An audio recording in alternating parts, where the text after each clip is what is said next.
رحمت عالم صلی اللہ علیہ وسلم جب تشریف لائے تو سب کو ملی روشنی، صرف اپنے نہیں بیگانوں کو بھی ملی، صرف انسان نہیں جنوں ساری مخلوقات کو، جتنی بھی مخلوقات اس وقت دنیا میں ہیں اور جتنی بھی خیر کی شکل میں بھلائی کی شکل میں کوئی چیز ہے تو وہ رحمت عالم صلی اللہ علیہ وسلم کا پرتو ہے، کیونکہ سارے کمالات، سارا حسن، سارا جمال اس کا سرچشمہ ہے رحمت عالم سے۔ تو شاعر کہتا ہے کہ ہر طرف تیرگی تھی نہ تھی روشنی، ہر طرف ظلمت تھی، آپ آئے تو سب کو ملی روشنی، سب کو ملی روشنی۔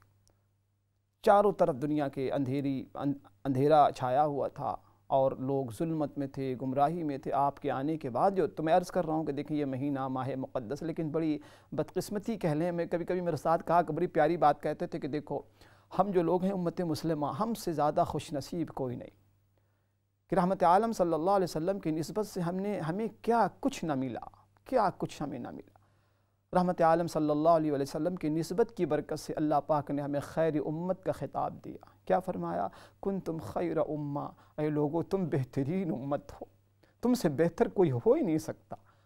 میرا محبوب، میرے حبیب صلی اللہ علیہ وسلم خیر البشر، آپ خیر البشر تھے، ساری انسانیت، ساری کائنات سے افضل والا۔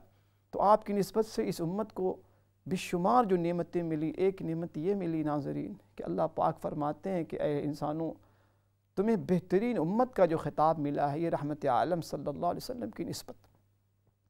آج آپ دیکھیں کہ دنیاوی اعتبار سے، اخروی اعتبار سے ہم اتنے مالا مال ہیں یہ امت، لیکن ایٹ اے سیم ٹائم ہم سے بڑا بد نصیب بھی کوئی نہیں کہ ہم رحمت عالم صلی اللہ علیہ وسلم کے نامی اسم گرامی، آپ کی ولادت، آپ کی نسبت سے ہم جو تماشا دنیا میں آج کر رہے ہیں، ہم تماشا کرتے ہیں۔ ہم نے دین کو، ربیع الاول کے مہینے کو، محرم کے مہینے کو، قدر والی راتوں کو ہم نے تماشا بنا دیا۔ شاعر نے بڑی پیاری بات کہی ہے کہ شریعت روایات میں کھو گئی اور یہ امت خرافات میں کھو گئی۔ آپ دیکھیں کہ اس مہینے کے اندر اتنا عظیم الشان واقعہ، اتنا کہ اس سے زیادہ عظیم الشان واقعہ نہیں ہو سکتا کہ اللہ پاک نے رحمت عالم صلی اللہ علیہ وسلم کی ذات اقدس اور ہمیں تحفے کے طور پہ پیش کیا۔ اللہ پاک نے احسان جتلایا کہ لقد من اللہ علی المؤمنین۔ ہزاروں نعمتیں اللہ کی ہم پر ہیں، اللہ پاک نے کسی نعمت کا احسان نہیں جتلایا۔ اللہ پاک نے زمین، آسمان، شجر، حجر، اللہ نے ہمیں زندگی عطا فرمائی، صحت عطا فرمائی، بے شمار نعمتیں، ظاہری باطنی نعمتیں، لیکن اللہ پاک نے ناظرین کسی نعمت پر احسان نہیں جتلایا کہ اللہ پاک کا تم پہ احسان ہے، کہ اللہ پاک نے تمہیں زندگی دی، اللہ پاک کا احسان ہے تو اللہ پاک نے یہ دیا، نہیں۔ لیکن جب رحمت عالم صلی اللہ علیہ وسلم کا تذکرہ اللہ فرماتے ہیں، فرمایا لقد من اللہ علی المؤمنین، کہ اللہ پاک نے مومنین پر احسان فرمایا، احسان۔ تو آپ دیکھیں کہ اس مہینے میں، کم از کم اس مہینے میں تو ہمیں اپنا جائزہ لینا چاہیے تھا کہ کیا واقعی ہم رحمت عالم صلی اللہ علیہ وسلم کی امت ہونے کا، امتی ہونے کا انفرادی طور پہ حق ادا کر رہے ہیں؟ کیا واقعی ہم اس قابل ہیں کہ اپنے آپ کو ہم محب رسول کہہ سکیں، عاشق رسول کہہ سکیں؟ آپ دیکھیں کہ اس مہینے کے اندر کتنا ہم تماشا اور کتنی بڑی بے ادبی ہم کرتے ہیں۔ ہمارے یہاں آپ دیکھیں کیا ہوتا ہے، رحمت عالم صلی اللہ علیہ وسلم کی نسبت کے ساتھ اسٹیج شو ہو رہے ہوتے ہیں اور اس میں لوگ ناچ رہے ہوتے ہیں۔ الامان والحفیظ، اللہ اس بے ادبی کو معاف فرمائے۔ ہم رحمت عالم صلی اللہ علیہ وسلم کے نامی اسم گرامی کے ساتھ وہ مذاق کر رہے ہوتے ہیں کہ اسٹیج پہ لکھا ہوتا ہے عید میلاد النبی، اور اس اسٹیج پہ مرد عورت دھمال کر رہے ہوتے ہیں، گانے چل رہے ہوتے ہیں، فلمی گانوں کی دھن پر نعت پڑھی جا رہی ہوتی ہے۔ آپ اندازہ لگائیں، امیجن کریں، اس کی سیریسنس کو سمجھیں کہ کیا اللہ پاک کے غضب کو ہم دعوت نہیں دے رہے؟ علماء نے لکھا ہے کہ جب کوئی نعمت بہت بڑی ہوتی ہے، بہت بڑی نعمت ہوتی ہے، تو اس کے حقوق بھی اتنے ہی بڑے ہوا کرتے ہیں۔ جس طریقے سے قرآن مجید کے حقوق ہمیں بتائے گئے ہیں کہ جو قرآن مجید ہے اللہ کا کلام، عظیم الشان کلام ہے، اس کا پہلا حق ہے کہ آدمی ایمان لائے، دوسرا حق یہ ہے کہ انسان اس کی تلاوت کرے، تیسرا حق یہ ہے کہ انسان اس کو سمجھے، چوتھا حق یہ ہے کہ انسان اس کو کیا کرے، اس پر عمل کرے۔ پانچواں حق یہ ہے کہ انسان اس کی تبلیغ اشاعت کرے۔ جو علماء نے لکھا ہے کہ رحمت عالم صلی اللہ علیہ وسلم کے حوالے سے بھی اتنے ہی حقوق ہیں۔ سب سے پہلا حق ہے کہ آپ پر ایمان لایا جائے۔ ہمارے ساتھ ایک اور کالر ہیں، ان کو بھی شامل کرتے ہیں۔ جی السلام علیکم ورحمۃ اللہ۔ جی کالر السلام علیکم۔ وعلیکم السلام۔ جی بھائی، جی مجھے ٹانگوں میں تکلیف ہے بہت زیادہ، میں نے دعا کرانی ہے۔ جی ضرور دعا کریں گے جی، اللہ کریم آپ کو شفاء کلی عطا فرمائے۔ آمین۔ ٹھیک ہے، بہت شکریہ، اللہ کریم آپ کو جزائے خیر عطا فرمائے۔ بھائی جو ہمارے ہیں ان کے ٹانگ میں، ان کے پیر میں درد ہوتا ہے اور تکلیف ہوتی ہے، تو اللہ کریم سے دعا ہے اللہ پاک آپ کو شفائے تمام بیماروں کو اللہ کریم شفائے کاملہ عاجلہ مستمرہ دائمہ عطا فرمائے۔ ویسے درد کے لیے یہ ایک دعا ہے کہ آپ جہاں پہ درد ہو وہاں پہ آپ اگر ہاتھ رکھ لیں اپنا، اور ہاتھ رکھنے کے بعد 3 مرتبہ بسم اللہ بسم اللہ بسم اللہ، اور ایک دعا ہے جس کو 7 مرتبہ آپ نے پڑھنا ہے۔ دعا یہ ہے کہ اعوذ بعزت اللہ وقدرتہ من شر ما اجد واحاذر۔ یہ دعا ہے، ریپیٹ کرتا ہوں، اعوذ بعزت اللہ وقدرتہ من شر ما اجد واحاذر۔ اور اگر یہ دعا یاد نہ ہو تو آپ 3 مرتبہ کم از کم سورۃ الفاتحہ پڑھ کے، چونکہ اس سورت کا نام سورۃ الشفا ہے، اول آخر 3 مرتبہ درود شریف پڑھ کے آپ ضرور دم کر لیں، اللہ کریم آپ کو شفاء کلی عطا فرمائے گا۔ بقیہ جو میڈیسن وغیرہ آپ لیتے ہیں لیتے رہیں، اور اللہ کریم سے دعا ہے اللہ پاک آپ کو شفاء کلی عطا فرمائے۔ تو ناظرین میں عرض کر رہا تھا کہ دیکھیں جس طریقے سے نعمت عظیم الشان اگر ہوتی ہے تو اس نعمت سے متعلق حقوق بھی ہم پر زائد عائد ہوتے ہیں، بڑے حقوق ہوتے ہیں۔ تو رحمت عالم صلی اللہ علیہ وسلم کے حوالے سے پہلا حق یہ ہے کہ انسان ایمان لائے، جو الحمدللہ ہمیں حاصل ہے۔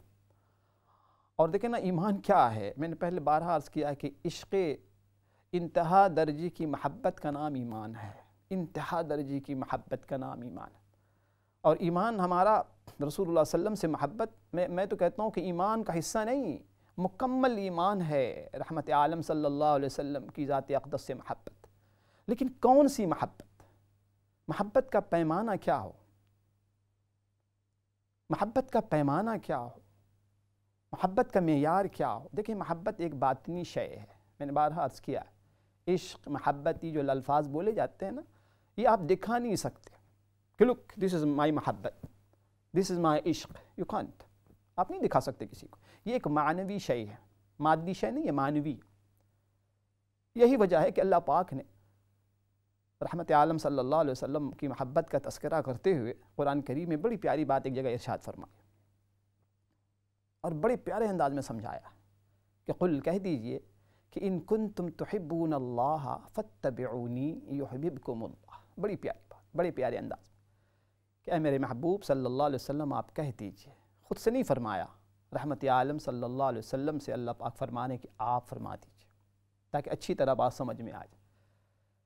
کیا فرمایا کہ اگر تم واقعی اللہ پاک سے محبت کے دعوے دار ہو، اللہ پاک سے محبت کرتے ہو، محبت کرنا چاہتے ہو، محبوب بنانا چاہتے ہو، محبوب بننا چاہتے ہو، تو کیا فرمایا؟ فاتبعونی۔ یہ نہیں فرمایا کہ اگر اللہ سے محبت کرتے ہو تو حضور صلی اللہ علیہ وسلم سے محبت کرو، نہیں، یہ نہیں کہا۔ فاتبعونی، تم اتباع کرو میری، کس کی؟ رحمت عالم صلی اللہ علیہ وسلم، اتباع۔ اب دیکھیں اللہ سے زیادہ انسانی نفسیات کو کون جان سکتا ہے؟ اللہ پاک نے فاتبعونی فرما کر چور دروازوں کو بند کیا۔ جھوٹے جو دعوے ہوتے ہیں نا انسانوں کے، ہمارے یہاں جو لفاظی ہوتی ہے، جھوٹے دعوے ہوتے ہیں ہر بات پر، جو ہے نا ہمارے یہاں لفاظی بہت۔ صحابہ کرام کے یہاں لفاظی نہیں تھی، زبانی جمع خرچ نہیں، ان کے یہاں جو چیز تھی اپنی اصل حقیقت کے ساتھ موجود تھی۔ ان کے یہاں تصنع نہیں تھا، تکلف نہیں تھا، ہر چیز اپنی ریئلٹی کے ساتھ تھی۔ یہاں اللہ یہ فرماتے ہیں کہ حضور آپ فرما دیجئے کہ مجھ سے محبت کرو، تو ظاہر ہے کہ ہر آدمی دعویٰ کر رہا ہوتا، ہر آدمی یہ دعویٰ کر رہا ہوتا ہے آج کہ میری جو محبت ہے نا حضور سب سے اعلیٰ ہے، باقی سارے ناکارہ ہیں، میں جو ہوں نا وہ اصل ایکچول میں عاشق رسول۔ چونکہ انسان کا نفس ہے نا، نفس و شیطان جو ہمارے ساتھ لگے ہوئے ہیں، اسی طرح جنت بھی ہم چاہتے ہیں، ہمارا یہ دعویٰ ہوتا ہے کہ جنت صرف میرے لیے، جنت صرف مجھ جیسے لوگوں کے لیے ہے، میرے فرقے کے لیے ہے، میری جماعت کے لیے ہے، قربان آپ جائیں قرآن مجید کے اسلوب پر، آپ قربان جائیں۔ اللہ پاک نے نہیں فرمایا کہ میرے محبوب کہہ دیجئے کہ اللہ سے محبت اگر کرتے ہو تو مجھ سے محبت کرو، نہیں، فاتبعونی فرمایا کہ اتباع کرو، میری اتباع کرو، یحببکم اللہ، اللہ تمہیں اپنا محبوب بنا لے۔ کیا پتہ چلا؟ معلوم یہ ہوا کہ محبت کا دعویٰ، اس کا جو معیار ہے، کسوٹی ہے، کیسے پرکھا جائے گا، پیمانہ کیا ہے؟ پیمانہ بتایا کہ اتباع سنت پیمانہ ہے، اتباع سنت کے ذریعے پرکھا جائے گا۔ کسوٹی کیا ہے؟ اتباع سنت، کہ اگر کسی شخص کے بارے میں، کوئی شخص اپنے بارے میں یا کسی اور کے بارے میں اگر یہ جاننا چاہتا ہے کہ میں یا کوئی بھی اللہ کے نبی صلی اللہ علیہ وسلم سے کتنی محبت کرتا ہے یا کوئی خاتون کتنی محبت کرتی ہیں، تو پیمانہ بتایا گیا، یہ دیکھ لو کہ اس کی زندگی میں اتباع سنت کس درجے کی ہے۔ جس درجے کی اتباع سنت ہوگی اسی درجے کی محبت اللہ پاک کے ہاں کنسیڈر کی جائے گی۔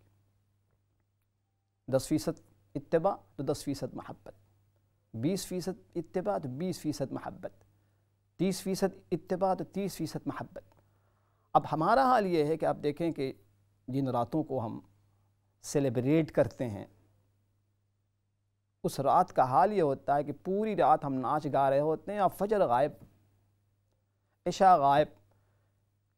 یعنی ہم نے دوسروں سے یہ سیکھا ہے کہ ہم کسی چیز کو بس سیلیبریٹ کرنا چاہتے ہیں، ہمیں سیلیبریشن، کوئی پارٹی، کوئی فنکشن، کوئی ایونٹ جس میں تھوڑا سا مزے ہوں، مزے کے لیے دوسرے دن ہی سے نماز غائب رہتی ہے ہماری، الا ماشاء اللہ۔ اور آپ دیکھیں کہ کتنی عجیب بات ہے کہ رحمت عالم صلی اللہ علیہ وسلم دنیا سے تشریف لے جا رہے ہیں، آپ کا وصال ہو رہا ہے، اور اس موقع پر جو آپ نے وصیت کی ہے، اس وصیت کو بھی ہم بھول بیٹھتے ہیں۔ 2 وصیت آپ نے کی کہ الصلاۃ وما ملکت ایمانکم، اے لوگو نماز نہ چھوڑ، نماز قضا نہ کرنا، دیکھنا کہیں نماز تمہاری زندگی سے نہ چھوٹ جائے، وما ملکت ایمانکم، اور اپنے ماتحتوں کا خیال رکھنا۔ کبھی ہم نے غور کیا کہ دنیا میں ہمارے والدین یا بڑے جب لوگ گزر جاتے ہیں تو ہم کتنے اہتمام کے ساتھ یاد رکھتے ہیں کہ میرے والد نے، بزرگ نے یہ وصیت کی تھی، مجھے یہ وصیت کی ہے۔ اور بیچارہ کمتر سے کمتر آدمی، بیکار سے بیکار آدمی اس بات کی ضرور کوشش کرتا ہے کہ وصیت جو ہے نا وہ اس کو نافذ کرے، وصیت سے کہیں ایسا نہ ہو کہ سستی کوتاہی اور کاہلی نہ ہو جائے، چونکہ میرے بزرگ نے یہ وصیت کی۔ آج رحمت عالم صلی اللہ علیہ وسلم کی ان دونوں وصیت کو ہم کس طرح پامال کر رہے ہوتے ہیں۔ ایک طرف دعویٰ آپ دیکھیں، دوسری طرف آپ ہماری حالت دیکھیں کہ سنت تو آپ چھوڑیں، ہم آج فرض کو زندہ کرنے کے لیے تیار نہیں ہیں۔ کتنی فیصد لوگ ہم میں نماز پڑھتے ہیں آج؟ شاید 20% بھی نہیں۔ آپ دیکھیں جا کے فجر میں مسجدوں کا کیا حال ہے، عشاء میں مسجدوں کا کیا حال ہے، جمعہ اور ظہر میں کتنا ڈیفرنس ہے، جمعے کے دن کیا حاضری ہوتی ہے اور ظہر میں کیا حاضری ہوتی ہے۔ نماز کیا ہے؟ اب آپ قربان جائیں کہ دونوں وصیت کے اندر گویا رحمت عالم صلی اللہ علیہ وسلم نے سب کچھ ہمیں دے دی، کیونکہ یہ 2 عمل ایسے ہیں کہ ایک کا تعلق حقوق اللہ سے ہے، کہ اللہ پاک کا حق، اللہ کے حقوق میں سب سے بڑا حق اعمال کے اندر نماز، صلاۃ، نماز کی ادائیگی۔ تو نماز کے ذریعے ایک بندے کا رشتہ اللہ پاک سے مضبوط ہوتا ہے، اور جتنی اچھی آپ کی نماز ہوگی ناظرین، جتنی پیاری، خوبصورت، شاندار نماز ہوگی، یقین جانیے کہ اتنی ہی زیادہ مضبوط آپ کا رشتہ اللہ پاک سے ہوگا۔ آج ہمارا حال یہ ہے کہ سارا زور نوافل پر، تسبیحات پر، لوگ وظیفہ پوچھتے رہتے ہیں، وظیفہ بتا دیجیے۔ بہت اچھی بات ہے، وظیفہ بھی پڑھنا چاہیے، دعائیں بھی کرنی چاہیے، دعا پوچھنی بھی چاہیے، میں ڈسکریج نہیں کر رہا، انکریج کرنا چاہتا ہوں۔ لیکن آپ کو پتہ ہے سب سے بڑا وظیفہ کیا ہے؟ سب سے بڑا وظیفہ، سب سے محبوب عمل اللہ کے ہاں، سب سے زیادہ قریب کر دینے والی نیکی اللہ کے، نماز ہے۔ سجدہ، جب انسان سجدہ کرتا ہے تو سب سے زیادہ قریب ہوتا سجدے کی حالت. میں کہتا ہوں آپ کوئی نفلی روزہ، نفلی نماز بہت اچھی بات ہے، لیکن جو پرائرٹی جو ہے نا، ترجیح وہ ہے فرائض کو ہے. فرائض کو ترجیح دی گئی. تو رحمت عالم صلی اللہ علیہ وسلم نے ہمیں نماز کی وصیت کی. اب دیکھیں یہی وجہ ہے کہ ربیع الاول کے مہینے میں آپ اگر پیچھے 20-30 سال 40 سال پہلے اگر آپ جائیں، مجھے یاد ہے بچپن میں جب ہم لوگ 12 سال 10 سال کے تھے، تو مجھے آج تک یاد ہے کہ ہمارے یہاں ربیع الاول کا مہینہ آتا نا، تو پورے گھر کے لوگوں پر، خاندان کے لوگوں پر، محلے کے لوگوں پر ایک عجیب اداسی چھائی ہوتی تھی. ہم اس کو 12 وفات کے نام سے یاد کرتے تھے. اور پھر قرآن کی تلاوت ہو رہی ہے، قرآن خوانی ہو رہی ہے، ہر آدمی غمگین، ایسا لگتا ہے گھر کا کوئی فرد رخصت ہو گیا اس مہینے. اتنا ہمیں غم ہوتا تھا. ظاہر ہے کہ ہمارا اور آپ کا دین ایک بہت ہی سنجیدہ دین ہے. آج اس کا تذکرہ تک نہیں ہوتا کہ اسی مہینے میں، بلکہ ڈیفینیٹلی کوئی شک نہیں، کوئی ڈیفرنس اوپینین نہیں 12 ربیع الاول کے بارے میں کہ رحمت عالم صلی اللہ علیہ وسلم دنیا سے تشریف لے گئے. اس سے زیادہ اندوہناک واقعہ، اس سے زیادہ غمگین کر دینے والا واقعہ شاید تاریخی انسانیت کے اندر کوئی نہ ہو. آج اس واقعے کا کوئی تذکرہ نہیں ہوتا، چونکہ اس واقعے کے اندر ہمارے نفس کے لیے کوئی مزہ نہیں ہے، کوئی انٹرٹینمنٹ نہیں ہے، کوئی کیک نہیں کٹا. ہمارے لوگ کیک میں نے دیکھا، اللہ معاف کرے، میں نے دیکھا کہ اچھے اللہ معاف کرے، وہ اوپر کیک کے اوپر محمد صلی اللہ علیہ وسلم کا نام لکھا ہوا اور چلانے والا چھری چلا رہا. آپ امیجن کریں کہ اپنی عقل پر ہم جتنا بھی ماتم کریں کم ہے، اس کیک کے اوپر کس کا نام لکھا ہوا ہے؟ رحمت عالم صلی اللہ علیہ وسلم. اور کتنا سخت دل وہ انسان ہوگا جس کے سینے میں دل نہیں پتھر ہوگا، وہ چھری سے باضابطہ وہ کاٹ رہا ہے اس کیک کو جس پر رحمت عالم صلی اللہ علیہ وسلم کا نام لکھا. اب دیکھیں جانے انجانے میں ہم کیا کر رہے ہیں، اللہ پاک کو ناراض کر رہے ہیں. یہ کتنی بڑی بے ادبی ہے، گستاخی ہے. تو رحمت عالم صلی اللہ علیہ وسلم کی 2 وصیت کا میں ذکر کر رہا ہوں. ایک ہے نماز. اگر واقعی ہمیں رحمت عالم صلی اللہ علیہ وسلم سے رابطہ ہے، اور واقعی اگر تعلق ہے، یقیناً ہے، محبت ہے، یقیناً ہے. ہم کون ہوتے ہیں کسی کو کہنے والے ہیں کسی کے دل میں محبت نہیں؟ کیونکہ اس سے بڑی گالی کوئی نہیں ہو سکتی کہ آدمی کسی کے بارے میں یہ کہے کہ فلاں شخص یا فلاں فرقے والے یا فلاں گروپ والے یا فلاں علاقے والے نعوذ باللہ وہ گستاخی رسول ہیں، وہ حضور سے محبت نہیں کرتے. ہم کون ہوتے ہیں نعوذ باللہ؟ کسی کے لیے جائز نہیں ہے کہ ہم کسی کو کہیں کہ آپ کو اللہ کے نبی صلی اللہ علیہ وسلم کی محبت نہیں ہے، مجھے زیادہ ہے. ہم کون ہوتے ہیں پیمانہ متعین کرنے والا؟ کسوٹی پیمانہ تو قرآن نے بتا دیا. تو آپ دیکھیں کہ رحمت عالم صلی اللہ علیہ وسلم کے وصال کے حوالے سے، تو میں بھی عرض کر رہا تھا کہ 20-25-30 سال پہلے آپ اگر پیچھے آپ جائیں تو آپ دیکھیں گے کہ اس دور میں ہم لوگ 12 وفات کے نام سے یاد کیا کرتے تھے، اور بڑی سنجیدگی کے ساتھ یہ مہینہ گزرتا تھا، اور ہر شخص کی خواہش ہوتی تھی کہ زیادہ سے زیادہ تلاوت کرے اور رحمت عالم صلی اللہ علیہ وسلم کی بارگاہ میں ہدیہ پیش کرے، قرآن کی تلاوت پڑھ کر کے اللہ کے نبی صلی اللہ علیہ وسلم کو ہدیہ پیش کرے. یہ ایک عام ماحول تھا. جیسے جیسے دور بدلتا چلا گیا، جدت آتی گئی ہر چیز میں، اب تو وہ ماحول ہی بدل گیا. اب تم ربیع الاول کا جب مہینہ دیکھیں، جشن منانے سے کوئی نہیں منع کرتا، جشن آپ ضرور منائیں.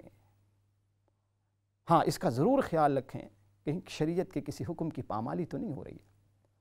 یقیناً وہ دن بڑا ہی خوش ہونے والا دن ہے. رسول رحمت عالم صلی اللہ علیہ وسلم کے نام پر دن منانے سے زیادہ ضروری ہے کہ رحمت عالم صلی اللہ علیہ وسلم کی تعلیمات کو منانا. اور دیکھیں ماننے یا منانے میں بڑا فرق ہے. صحابہ کرام رضوان اللہ تعالیٰ علیہم اجمعین وہ ماننے کے زیادہ قائل تھے کہ ایک بھی کوئی ایسی سنت نہ چھوٹ جائے ان کی زندگی سے. ہر وقت اس کی فکر میں رہتے تھے کہ رحمت عالم صلی اللہ علیہ وسلم کی کوئی سنت ہم سے مس نہ ہو جائے، کوئی مس نہ ہو جائے. پوری زندگی اسی کے لیے فکر مند رہتے تھے.